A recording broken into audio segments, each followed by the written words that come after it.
My grandson called me in the dead of night. Grandpa, I'm at the police station. My stepdad beat me, but he's saying I attacked him. Mom won't believe me. When I arrived, the officer went white and stuttered, I'm sorry. I had no idea. Oh, I thought I'd seen it all in 35 years as a cop. Seen the worst of humanity, seen the system bend, seen justice sometimes feel like a cruel joke. But nothing prepared me for the night my own 16-year-old grandson called me, crying from a jail cell, accused of assault by his stepfather. That call didn't just change my life. It ripped open a world of corruption I never knew existed, right under my nose. And it made me wonder, what the hell would you have done next? The phone rang. 3:14 a.m. In the dead of night, every ring echoes louder, colder, more urgent. 35 years on the force taught me one thing. That call, at that hour, never brings good news. I fumbled for my cell, still half asleep. Hello. Then I heard it. Grandpa. Ethan's voice. Shaky. Raw. It ripped through my grogginess. I'm at the 7th precinct. They arrested me. Carter says I attacked him, but it's not true. He hit me first. My heart seized. Are you okay? Are you hurt? I was already scrambling out of bed, fumbling for my pants in the dark. My face hurts. I'm scared, Grandpa. The inspector here, he's friends with Carter. He doesn't believe me. Please come. Don't move, I barked, the old cop in me kicking in. Don't say another damn word until I get there. As I pulled on my clothes, my mind raced. Carter Vance. Ethan's stepfather. I always had a bad feeling about that man. After my daughter, Mary, died 5 years ago in that tragic car accident, Grace, Ethan's mom, my daughter-in-law, married Carter just a year later. I never understood it. Never. What did she see in him? A slick businessman, always name-dropping his contacts at City Hall, bragging about his influence. A real piece of work. I grabbed my old inspector's badge. My wallet. Car keys. Sure, it was expired. My official authority was gone. But I knew the system. I knew people. And that badge, even tarnished, still held some weight. Driving through the empty, silent streets, anxiety clawed at my gut. Ethan.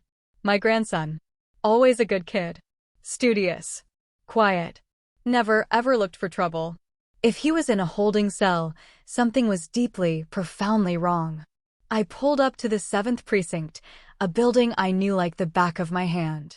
I'd spent my first 10 years on the force in that very place. Walking in, the familiar smell, stale coffee and disinfectant, hit me. It was like greeting an old, unsettling friend. At the front desk, a young officer was typing away, oblivious.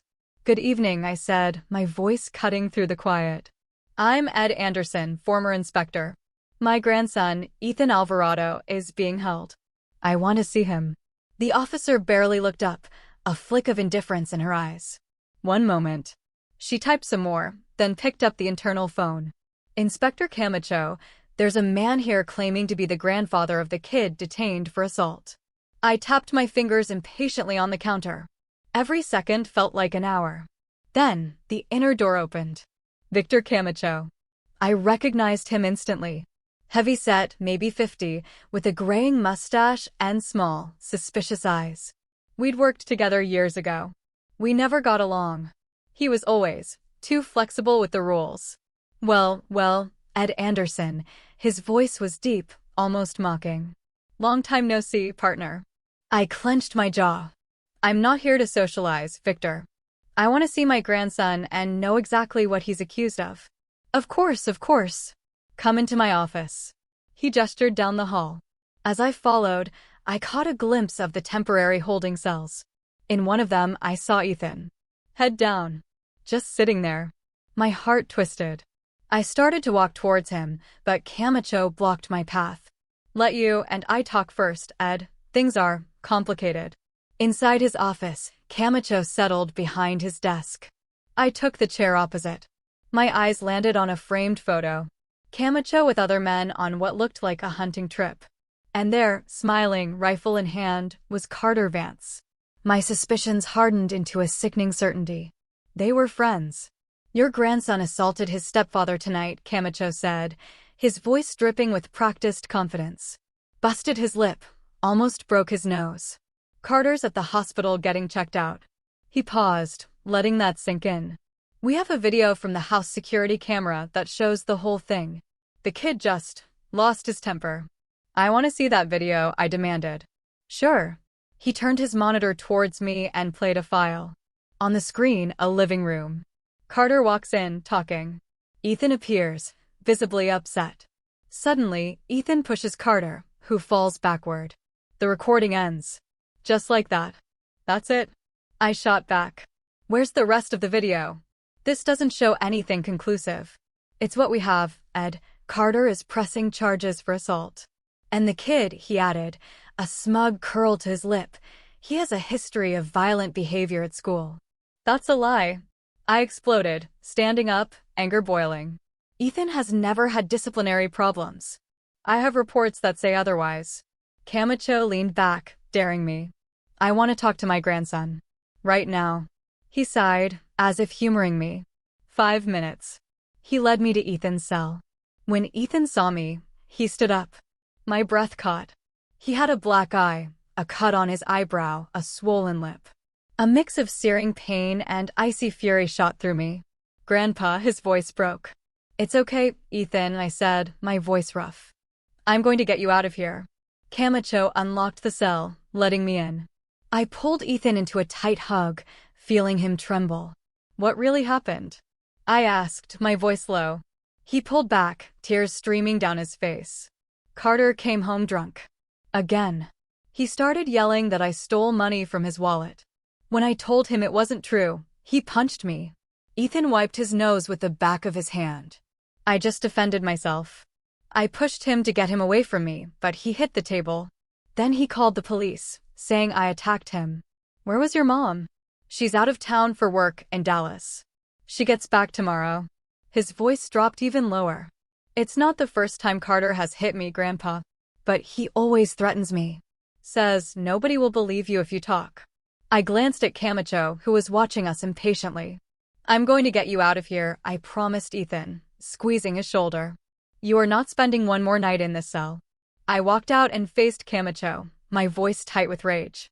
My grandson has marks all over his face. Why isn't Carter detained? Why isn't it in your report that he assaulted the boy? Camacho shrugged.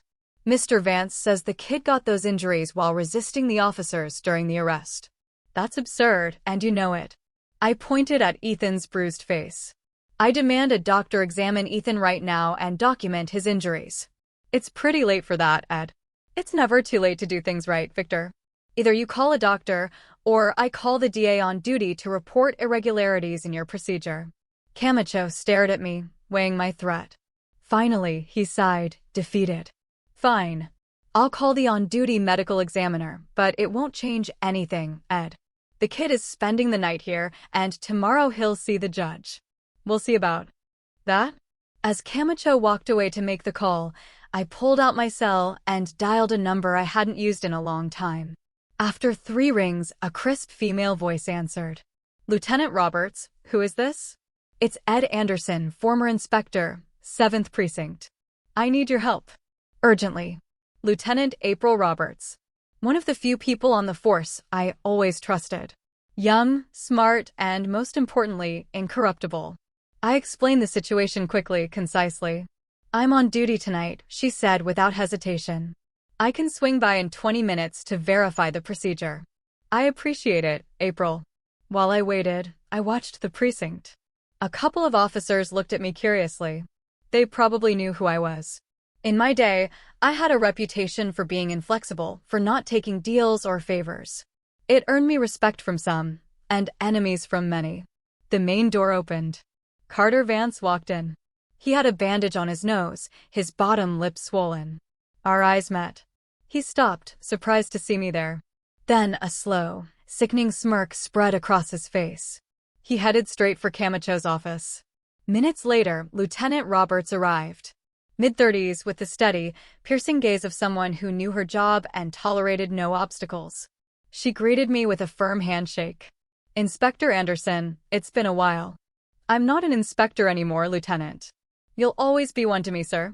You taught me half of what I know. Camacho came out of his office, Carter close behind him. Seeing April, Camacho visibly tensed. Lieutenant Roberts, what brings you here at this hour? Routine procedure check, Inspector Camacho. I was informed of a domestic assault arrest, and I want to verify everything is in order. Carter stepped in, extending his hand. Carter Vance, sir. I'm the victim in this case. April ignored his hand, her eyes fixed on Camacho. Lieutenant Roberts, I need to review the case file and see the detainee. I already called a doctor to examine the boy, Camacho said quickly. Excellent. I'll be present for that exam. Now, the file. Camacho led her to his office. Carter stayed with me in the hallway, that smug smile back on his face. It turned my stomach. It's a shame we have to meet under these circumstances, Mr. Anderson, he said with false courtesy. Ethan always speaks so highly of you. Cut the hypocrisy, Vance. I know exactly what you did. His smile vanished. Be careful what you imply. I have the video that proves who assaulted whom. A conveniently edited video. What happened before the part Camacho showed me? Nothing relevant. He stepped closer, lowering his voice. Look, Mr. Anderson, I understand you want to defend your grandson, but the kid has problems. He needs discipline. A firm hand. The firm hand that gave him a black eye and split his eyebrow? I suppose he got that resisting arrest. Ask any of the officers who brought him in. My voice was a low growl. Or maybe you did it, and then you called your friend Camacho to cook up a story. Carter's face hardened. Be careful, old man. Your time is over. Things work differently now. You'd be surprised how well I know how things work now, Vance. And what I'm capable of doing for my grandson. We were interrupted by the arrival of the medical examiner, a young man who looked fresh out of school. Dr. Mendoza. Camacho and April came out of the office. Thanks for coming so quickly, Camacho said. The detainee is this way. April gestured for the doctor to follow her toward the cells. Carter tried to follow, but April stopped him. Authorized personnel only. But I'm the complaining party. I have a right to be present. Not during the medical exam, she said firmly. Wait here. Carter shot me a furious look, as if I was to blame for this delay in his plans. He sat in one of the waiting room chairs, drumming his fingers nervously. April signaled for me to follow her. We entered the cell where the doctor was already examining Ethan. He took photos of the injuries, measured them, documented everything on an official form. Can you tell me how you got these injuries? The doctor asked. Ethan looked at me, seeking approval. I nodded slightly. My stepfather hit me, Ethan said, his voice stronger now. First, a punch here. He pointed to his eye. Then he shoved me against the wall. I hit my head and cut my eyebrow on a shelf. When did this happen? Tonight. A little after 11. The doctor jotted it all down and continued his exam. When he finished, he turned to April. The injuries are consistent with his story. The periorbital hematoma, the black eye, has the coloring of a blow from about 4 to 5 hours ago. The cut on the eyebrow is characteristic of an impact wound against an object with an edge, not a direct punch. April nodded. Thank you, doctor. I need your report as soon as possible. You'll have it in an hour, Lieutenant. When the doctor left, April looked at me. This contradicts the initial report. Inspector, of course it does. Camacho is covering for Carter. I also reviewed the video, she said in a low voice. Something's off. The metadata shows it was edited 2 hours ago. The original recording must be longer. Can you get it? I need a warrant to access the home surveillance system. And for that, I need proof of evidence tampering. Ethan spoke up, his eyes bright with a sudden thought. The neighbor, Mrs. Clean. She has cameras pointed at our driveway. She's always recording. Says people steal her flower pots. April looked at me, a spark of hope in her eyes. Do you know the exact address? 247, Jacaranda Drive, in the Valley neighborhood, Ethan replied. I'm heading there right now, April said, already moving. If that footage shows something different, we can turn this whole thing around. I'll stay with him, I said, pointing to Ethan. I won't leave him alone, Grandpa, she promised, using the personal term.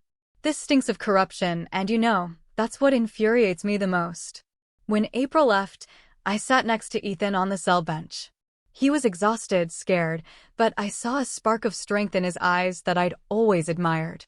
"Does Mom know about this?" he asked. "Not yet. I was hoping to solve this before worrying her. She's going to take Carter's side. She always does." The words were heavy with resignation. "Your mother loves you, Ethan. But sometimes love makes us blind. Carter manipulates her. He makes her believe I'm the problem, that I disrespect him. And she believes him. Why? Because he has money. Because ever since Dad died, Mom is scared of being alone." It hurt to hear, but I knew he was right. Grace, my daughter-in-law, never fully recovered from the death of my daughter, Mary. They were very close.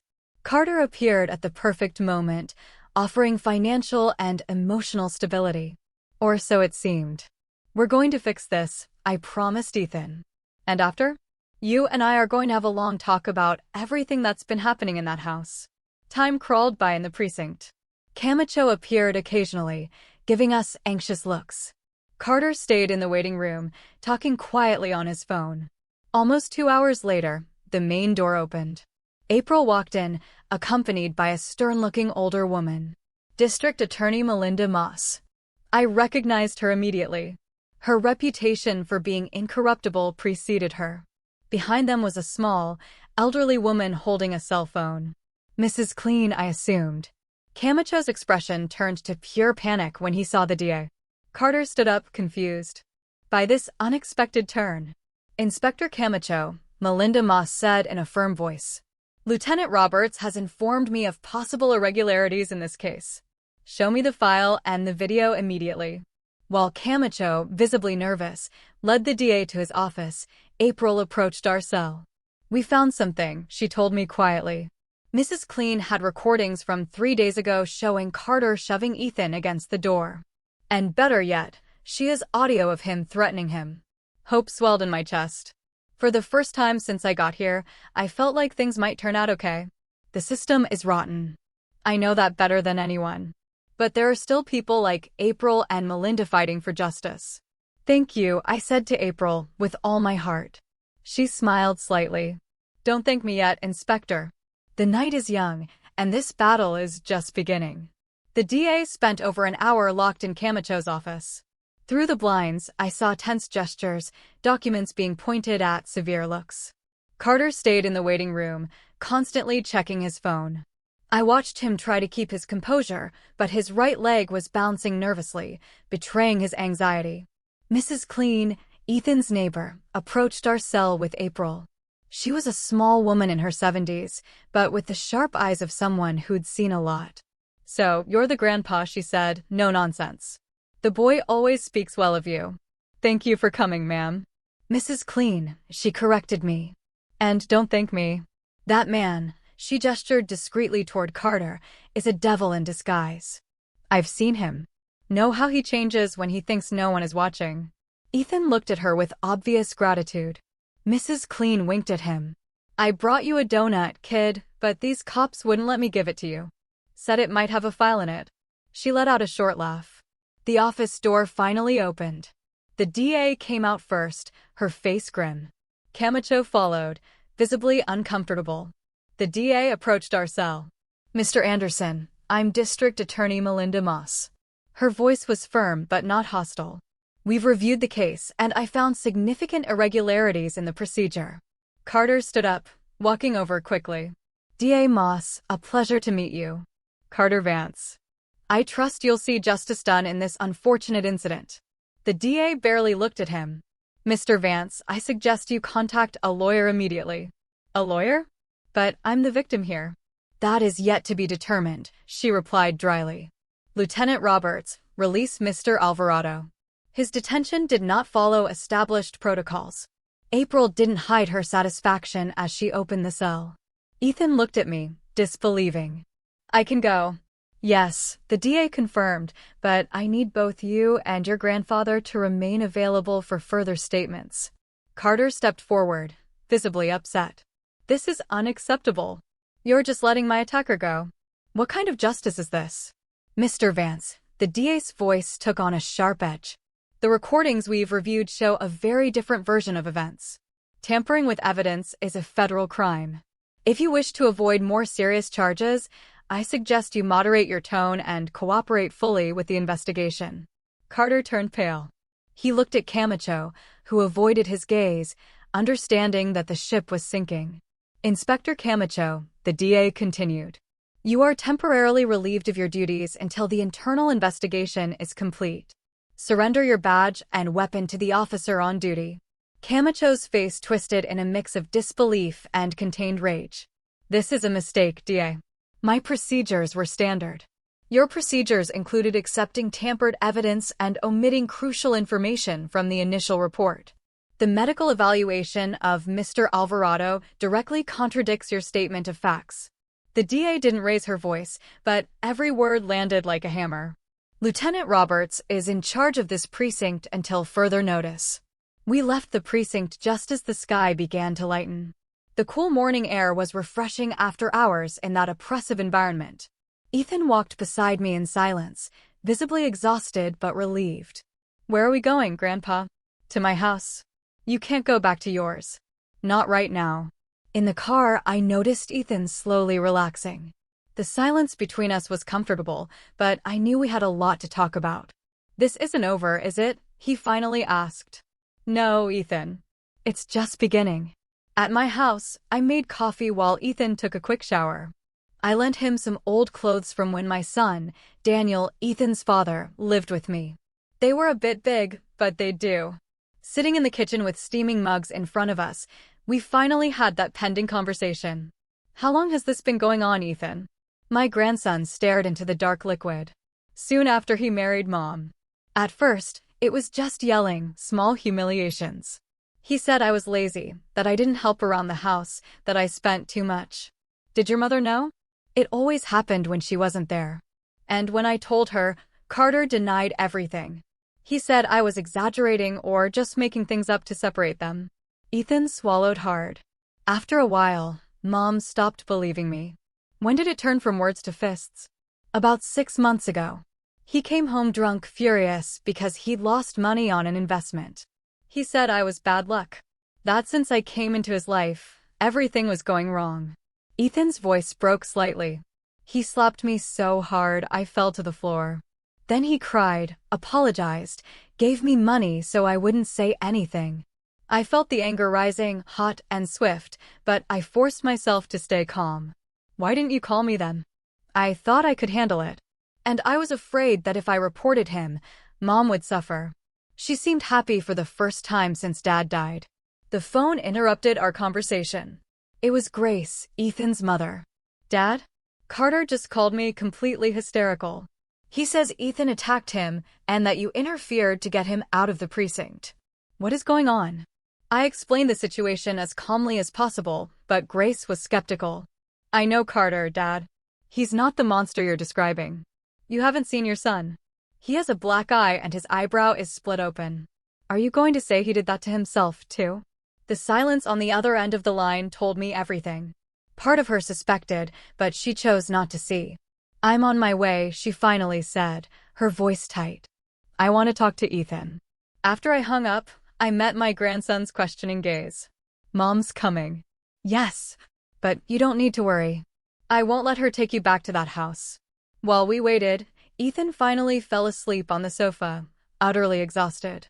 I watched him, remembering when he was just a boy, running through this same living room, chasing his father.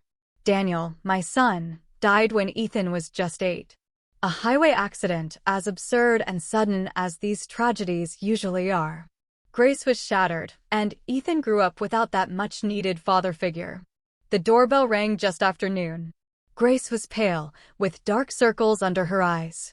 And to my surprise, Carter was standing next to her. What is he doing here? I asked, not bothering to hide my hostility. He's my husband, Dad, and we need to resolve this as a family. A family doesn't beat its members, Grace.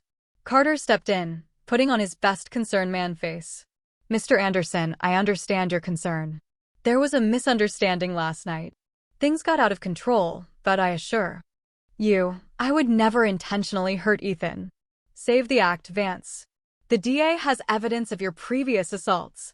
Carter paled for a moment, but recovered quickly. That meddling old woman twisted the facts. Any physical contact with Ethan has been purely disciplinary. Disciplinary? April's voice surprised us all. She was standing right inside my doorway in uniform, her expression serious. I hadn't heard her arrive. Lieutenant Roberts, Carter said nervously. We weren't expecting you. Evidently. April stepped forward. Mr. Vance, I have a warrant to seize the electronic devices from your home, including the video surveillance system. We need to recover the original recordings. This is an invasion of privacy. Carter protested. On what authority? On the authority of this warrant, signed by Judge Miranda Espinoza. April showed him the document. Furthermore, the district attorney has requested that you report for a formal statement this afternoon. Grace looked at me, confused and scared. Dad, what is happening? The noise woke Ethan, who came to the door, rubbing his eyes. When he saw his mother, he ran to hug her. When he saw Carter, he stopped cold. What is he doing here? Ethan, we need to talk, Grace said, trying to sound conciliatory. Carter says there was a misunderstanding. A misunderstanding? Ethan stepped back. He hit me, Mom. Like he's done so many times when you're not here. And then he threatens me so I won't say anything. Carter moved toward him, his gesture threatening. Stop lying, you ungrateful little brat. After everything I've done for you and your mother. Mr. Vance. April interrupted, stepping between them. I suggest you maintain your distance from Mr. Alvarado. Any attempt at intimidation will be added to the existing charges. Carter glared at her with barely contained hatred, but he backed down. This isn't over. I have powerful friends' connections. Your connections are also being investigated, April replied, including your relationship with Inspector Camacho and certain city hall officials. Carter looked at Grace. Are you going to allow this? Let them destroy our family over your son's lies. Grace seemed torn between two loyalties. She looked at Ethan, then at Carter, then at me. I need to see those recordings, she said, her voice breaking. I need to know the truth. The truth is right in front of you, I told her, pointing to Ethan's injuries. You just need to open your eyes to see it. Carter realized he was losing ground. His face transformed, dropping the mask of the reasonable man. You asked for this, you meddling old man. If you think this will end well for you or for the brat, you are very mistaken. He turned and walked to his car, ignoring April's calls for him to report for his statement. Let him go, Lieutenant, I said. He won't get far. Grace came into the house, protectively hugging Ethan. April stayed with me at the door for a moment. He should have presented himself voluntarily, she said. Or I'll have to arrest him. Will he? I asked. He's too arrogant to believe he's in real trouble. He's underestimating the seriousness of this. We found more videos on Mrs. Clean's phone. Episodes of abuse going back months. Does the DA have all this? Everything. And she is furious. Few things make Melinda Moss angrier than child abuse and police corruption. April looked at me seriously. Watch your grandson, Inspector. Men like him become most dangerous when they feel they're losing control. After April left, I went inside. Grace was sitting on the sofa, her head in her hands. Ethan was in the kitchen making tea. Why didn't I see it? Grace murmured as I sat beside her. How could I have been so blind? Love blinds us sometimes, I said softly. And Carter is a good manipulator. You're not the first, and you won't be the last to fall for someone like that. My own son, she sobbed. My boy. And I didn't protect him. You can still protect him now, I said. By leaving Carter. By testifying against him. Grace looked at me, determination growing in her eyes. I will. He will never lay a hand on him again. The next few hours passed in a strange calm. Ethan and Grace talked for a long time in the guest room. I tried to keep busy, making food that nobody really had an appetite for. The phone rang several times.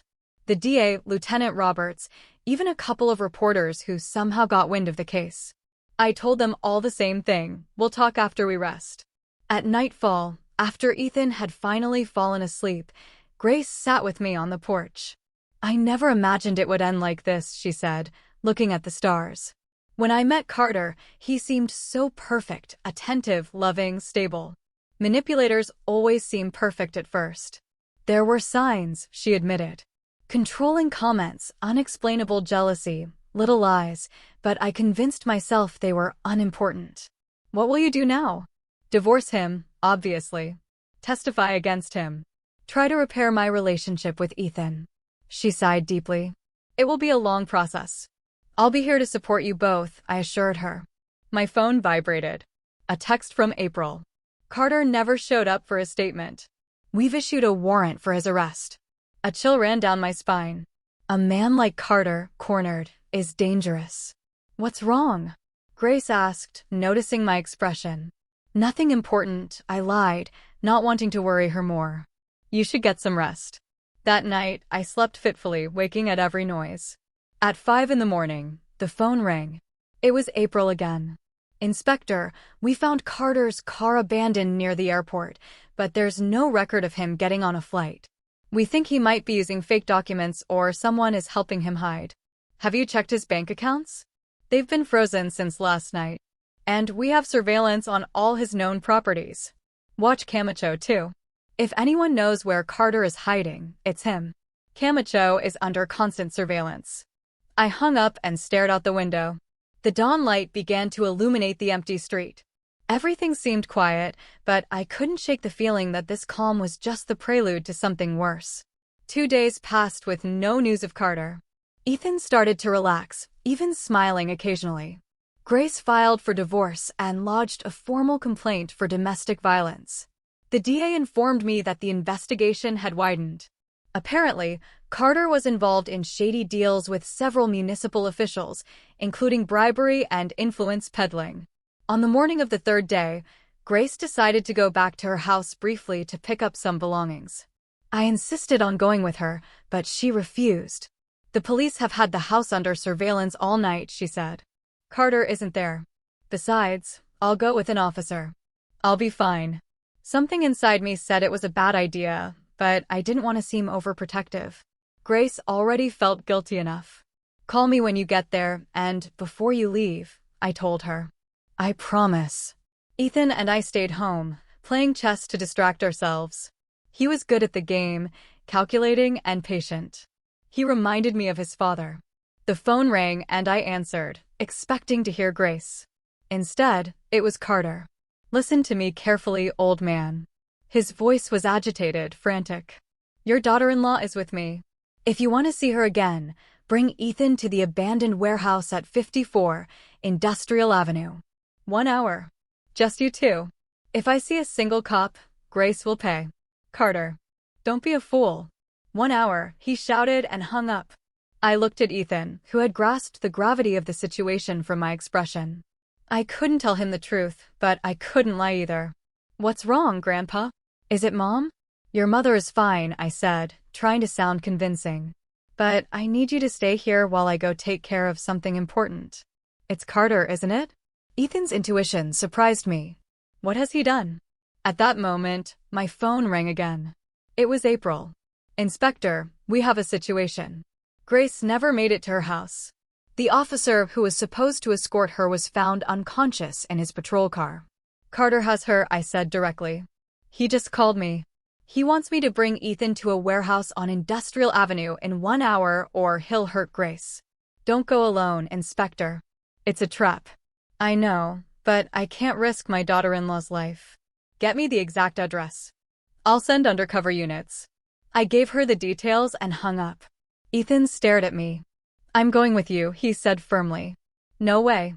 It's too dangerous. It's my mother, Grandpa, and this is my fault. It's not your fault, Ethan. None of this is your fault. If you don't take me, I'll go on my own. His determination was absolute. I looked at him, weighing the situation. If I left him here, he'd probably try to follow me, putting himself in more danger. If I took him, at least I could try to protect him. All right, I finally gave in. But you will do exactly what I say. No questions. Understood. He nodded gravely. Understood. As we prepared to leave, I couldn't help but think we were walking into the darkest part of this story. But I also knew that sometimes you have to face the darkness before the light can finally come. The drive to the warehouse felt eternal. I drove in silence, Ethan beside me. His hands were shaking slightly, but his gaze reflected a determination that reminded me of his father. Before leaving, I tucked my old service pistol into the back of my waistband. I hoped I'd never have to use it again. But life has cruel ways of changing our plans. Do you have a plan? Ethan asked, breaking the silence. Lieutenant Roberts is sending undercover units. We won't be alone. What if they're late? What if Carter sees the cops and hurts Mom? I didn't have a comforting answer, so I gave him the truth. We'll do everything possible to make sure that doesn't happen. My phone vibrated with a text from April. Team's in position in 15 minutes. Wait before you go in. But we didn't have 15 minutes. As we got to Industrial Avenue, I saw the abandoned warehouse at the end of the street. A decrepit red brick building with broken windows and graffiti covering its walls. A perfect place for an ambush. I parked a block away, scanning the surroundings. No other vehicles were visible, but I spotted a black sedan with tinted windows near the side entrance. Must be Carter's car. Stay here, I told Ethan. I'm going to check it out first. Grandpa, he said. We both have to go. I know, but I'm not putting you in danger. I'm already in danger, he replied with a maturity that surprised me. And so is Mom. You can't protect us both by staying here. You're right. It pained me to admit it, but before I could respond, my phone rang again. It was Carter. I see you've arrived. Get in here now or your daughter-in-law pays. We're coming, Carter. Don't do anything stupid. You have 2 minutes, he shouted and hung up. I looked at Ethan, feeling the weight of responsibility crushing me. Stay behind me at all times. Understood. He nodded gravely. We walked toward the warehouse, each step heavier than the last. The main door was ajar, creaking ominously as I pushed it open. The inside was dark, barely lit by light filtering through dirty windows and some skylights. Carter. I called out, trying to keep my voice steady. In the back, Ed. Both of you come on. We moved forward between boxes and abandoned machinery. The place smelled like damp and rust. When we reached a larger open space, I saw them. Carter was standing, holding Grace by the arm. Her face was stained with tears, but she seemed unharmed. Mom, Ethan shouted, trying to run forward. I stopped him, putting an arm out in front of him. Easy, I whispered, then to Carter. We're here. Let my daughter-in-law go. Carter let out a bitter laugh. You think it's that simple, old man? You ruined my life, my reputation, my business. Everything is in jeopardy because of you. You did this to yourself, I replied. No one forced you to hit a child. The brat needed discipline. Carter tightened his grip on Grace's arm, making her wince. And you meddling old fool, had no right to interfere in my family. Let me go, Carter, Grace said, her voice trembling. Please, this is only making things worse. Shut up, he yelled, shaking her. You betrayed me too. After everything I did for you and your ungrateful son. I scanned the situation, weighing my options. Carter seemed more and more unstable.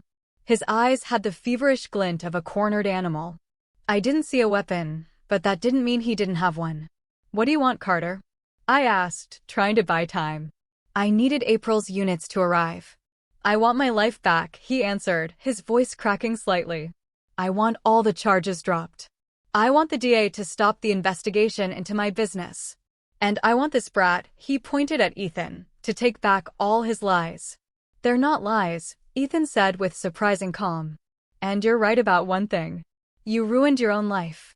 Every time you hit me, every time you threatened me, every time you manipulated my mother, you dug your own grave.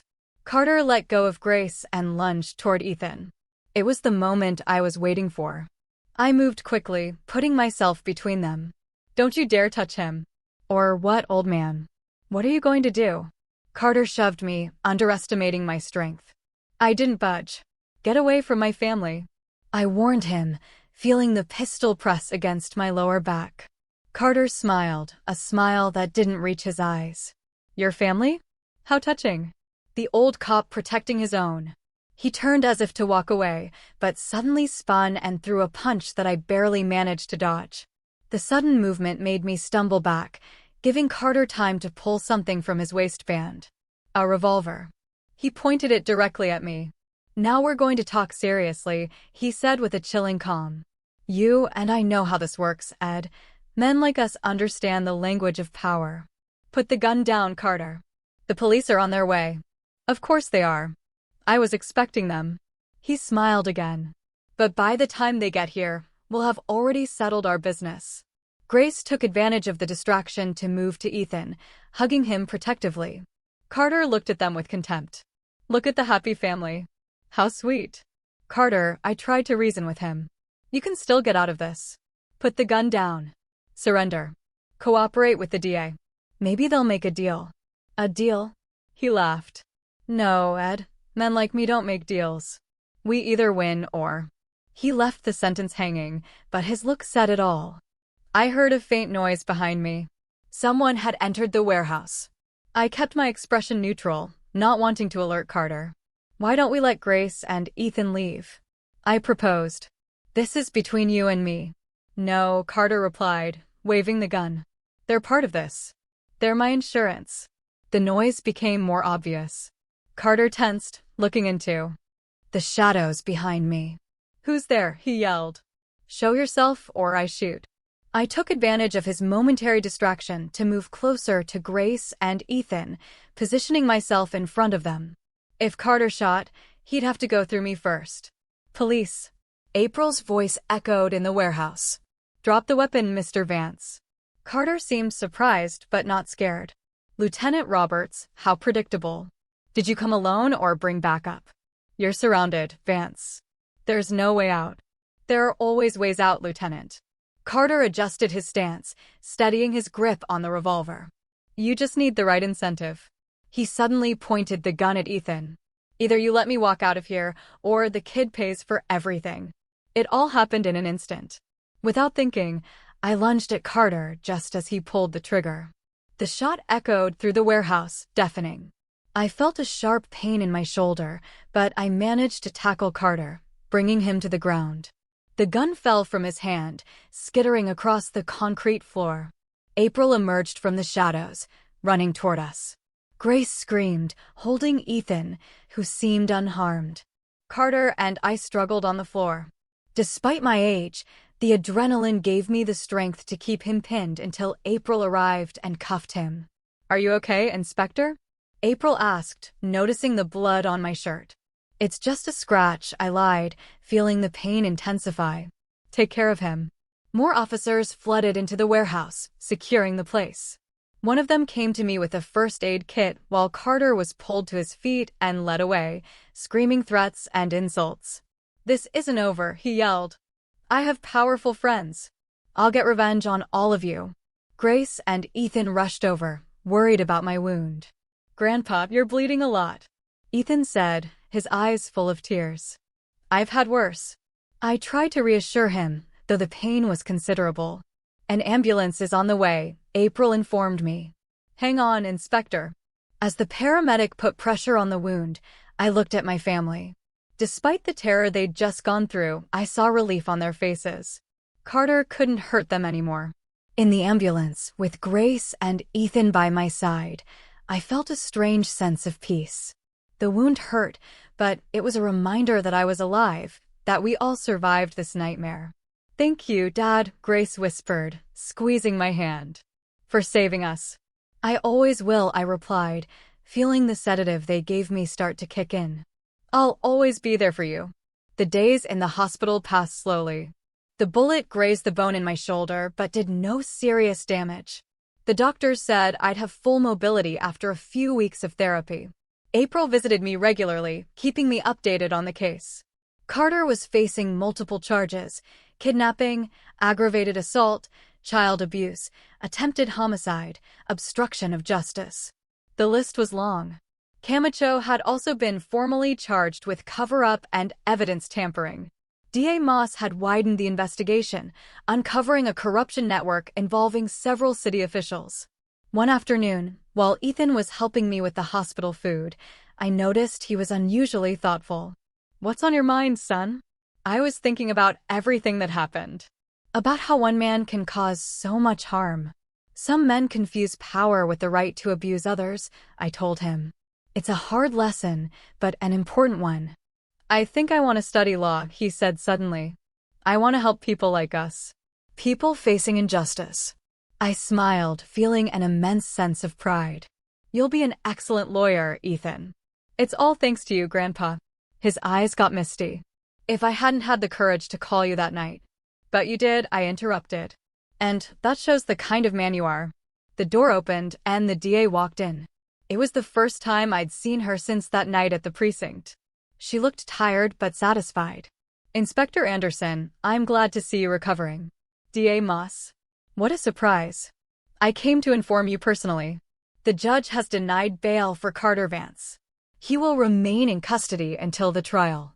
And Camacho? I asked. Also in custody. He's cooperating, providing information on the entire corruption network. The DA looked at Ethan. Your testimony will be crucial, young man. Do you think you can do it? Ethan nodded firmly.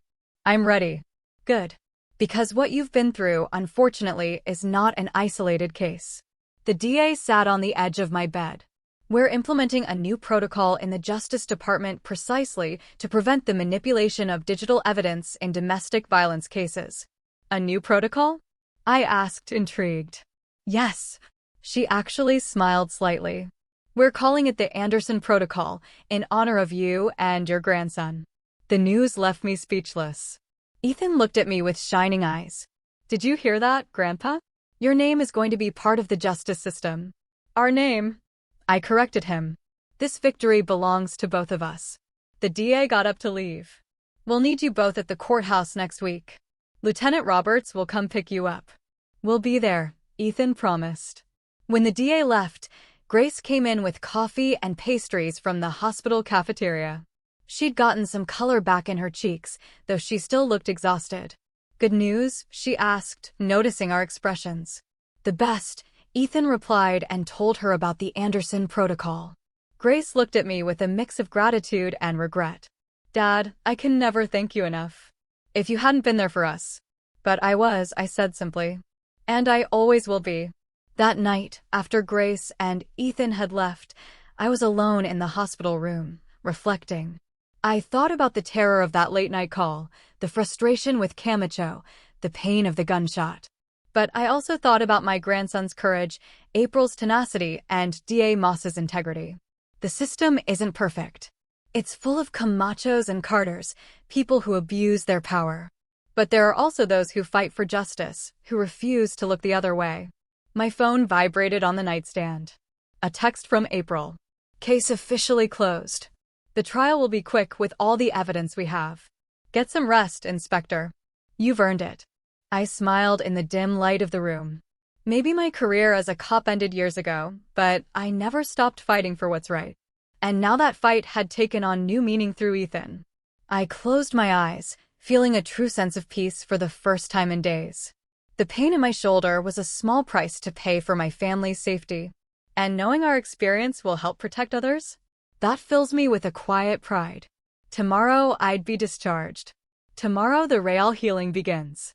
Not just my physical wound, but the invisible wounds Carter left on Ethan and Grace. It will be a long road, but we'll walk it together as a family. And as I drifted off to sleep, I thought about all those people suffering in silence, trapped in cycles of abuse and fear. Maybe our story, when it gets out, will give them the courage to make that desperate call in the middle of the night. To ask for help. To break the silence. Because sometimes all it takes is the courage to dial a number and say, I'm scared. Please help me.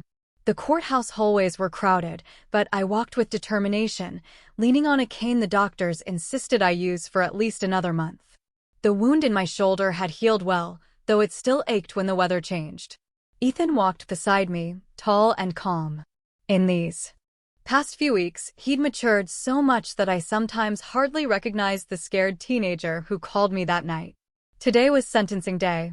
After a trial that lasted 3 weeks, the judge would announce the fate of Carter Vance and Victor Camacho.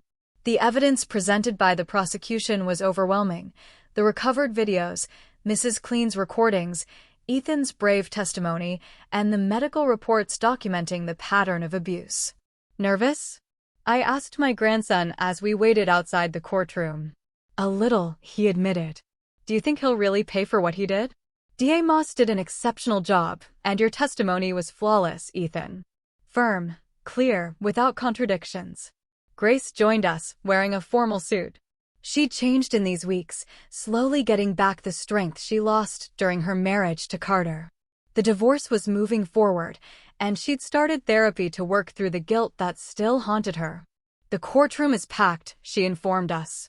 There are several reporters. This case has gotten a lot of attention. It was true. What started as a domestic violence case turned into a wider investigation of municipal corruption. Several officials had already been indicted. The courtroom doors opened, and we went in. We sat in the front row behind the prosecution's table. April Roberts was already there, reviewing documents. She nodded at us. On the other side, Carter and Camacho's lawyers were talking quietly. Their clients hadn't been brought in yet. "All rise," the bailiff announced as Judge Reynolds entered. He was a man in his 60s, known for his fairness. "You may be seated. Bring in the accused." Carter and Camacho were escorted in by guards, both wearing orange prison jumpsuits. Carter seemed to have lost weight, and his usual arrogance was gone, replaced by a sullen expression. He looked at us briefly, and I think I saw a flash of hatred in his eyes before he looked away. The judge adjusted his glasses and reviewed the documents. After considering all the evidence presented and the jury's deliberations, this court is ready to pass sentence. The room was dead silent. I felt Ethan's hand tense up in mine. In the case of the state versus Carter Vance, the jury has found you guilty on all counts: aggravated domestic violence, child abuse, obstruction of justice, kidnapping, and attempted homicide. The judge looked directly at Carter. This court sentences you to 22 years in prison, with no possibility of parole for at least 15 years. A murmur went through the room. Carter remained impassive, as if he expected this. As for the accused Victor Camacho, the judge continued, having been found guilty of abuse of authority, cover-up, evidence tampering, and obstruction of justice, you are sentenced to 12 years in prison, with possibility of review after 8. Considering your cooperation with the DA's broader investigation. Camacho hung his head, visibly shaken. Furthermore, the judge added, this court orders both defendants to pay restitution to the victims, the amount to be determined in a subsequent civil hearing. The gavel came down, sealing their fate. Ethan exhaled slowly. Grace sobbed quietly beside me. Session adjourned, the judge declared as the guards led Carter and Camacho away. DA Moss came over. "Justice served," she said with professional satisfaction. The judge was as firm as we'd hoped. "Thank you for everything, DA," I said sincerely. "Don't thank me. Thank your grandson." She looked at Ethan with admiration. His testimony was crucial, especially when he described the systematic pattern of abuse. Many teenagers wouldn't have had that clarity or courage. Ethan smiled. "I just told the truth. Sometimes that's the hardest thing to do." The DA checked her watch. "I have to go. We have a press conference in 20 minutes about the case and the new protocol. Would you like to join me?" I looked at Ethan and Grace. "I think we need a moment in private," Grace answered. "It's been an intense morning." "Of course. Lieutenant Roberts has all your information for the official Anderson Protocol presentation ceremony next week." When the DA left, we stayed in the nearly empty courtroom for a few more minutes. "How do you feel?" I asked Ethan. "Relieved, I think. But also strange. Part of me hoped he would apologize, show some kind of remorse. Men like Carter rarely admit their mistakes," I told him. "They always blame others." "Do you think he'll change in prison?" "I don't know, son. But what's important is that he can't hurt you anymore." We left the courthouse through a side door, avoiding the reporters. The day was bright and warm. "Let's get something to eat," Grace suggested. "We need to celebrate this." At the restaurant, I looked at my family. There was a lightness to them I hadn't seen in a long time. The shadows hadn't disappeared, but they were less dense. "Have you decided which university you're applying to?" I asked Ethan. "I'm looking at the State University," he replied. "They have an excellent law program, and DA Moss said she could recommend me for a special mentorship program." "That's a great opportunity," Grace said with pride. "And I just got a new job. I start next month as a supervisor at my company." Everything is looking up, I said, raising my glass. To new beginnings. We toasted, and for a moment, the past seemed like a distant country we'd managed to escape from. The following week, we settled into a new routine. My shoulder improved enough to ditch the cane. Ethan prepared his university applications with renewed enthusiasm. Grace spent more time at my house than in her own new apartment. One afternoon, I got a call from April. Inspector, we have a date for the official Anderson Protocol presentation. This Friday, 11 a.m. at the main auditorium. The DA would like you and Ethan to say a few words, just to share your experience. When I told Ethan, I saw the excitement in his eyes. It's a chance to help other people who are going through the same thing. The day of the presentation, the auditorium was full. Police officers, DAs, judges. DA Moss explained the new protocol, a set of procedures to guarantee the integrity of digital evidence in domestic violence and child abuse cases. It included metadata verification, a reinforced chain of custody, and independent forensic analysis. This protocol was born from a case that revealed serious flaws in our system. When it was my turn, I stood up. For 35 years, I served as a police inspector, I began. I thought I knew the system, its strengths and weaknesses. But it was only when my own grandson was trapped in that system that I truly understood how vulnerable victims of domestic abuse really are. I briefly told our story, highlighting the crucial support from people like April Roberts and Melinda Moss. When Ethan took the microphone, his voice was clear and firm. He spoke directly to the young people present, describing the subtle signs of abuse he ignored, the psychological manipulation, the fear. If you are going through something similar, know that you are not alone, he said. There are people who will believe you. You just need to take that first step. Make that call, like I did. His words were met with deafening applause. Months passed. Ethan was accepted to the state university. Grace finalized her divorce. I returned to my old hobbies. One afternoon, almost a year after that night, I received an official envelope. Carter's appeal had been denied. I didn't mention it to Ethan or Grace. There was no reason to disturb the peace they'd worked so hard to find. The next morning, Ethan came over for breakfast. He was on break and now volunteered as a mentor for other young survivors. I have something to show you, he said, pulling a paper from his bag. It was an acceptance letter for a summer law program. This is impressive, Ethan. DA Moss recommended me. She says I have potential for the domestic violence prosecution unit. The path he chose isn't easy, but there's a strength in him, a resilience born from his own pain. You know what's strange, Grandpa, he said. Sometimes I think about Carter, and I don't feel fear or hatred anymore. Just pity. That's part of healing, I told him. Do you still hate him? I considered it. Let's just say I don't waste my energy on him.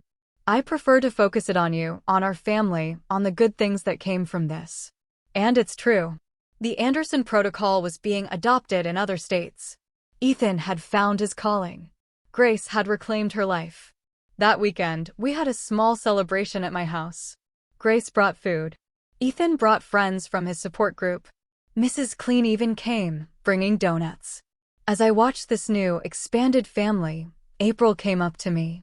Did you know 3 other states are adopting the protocol? She said. They're considering it at the national level. And I made captain. Congratulations, Captain.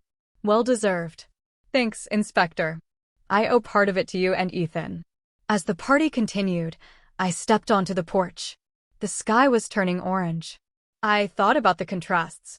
While we celebrated, Carter served his sentence.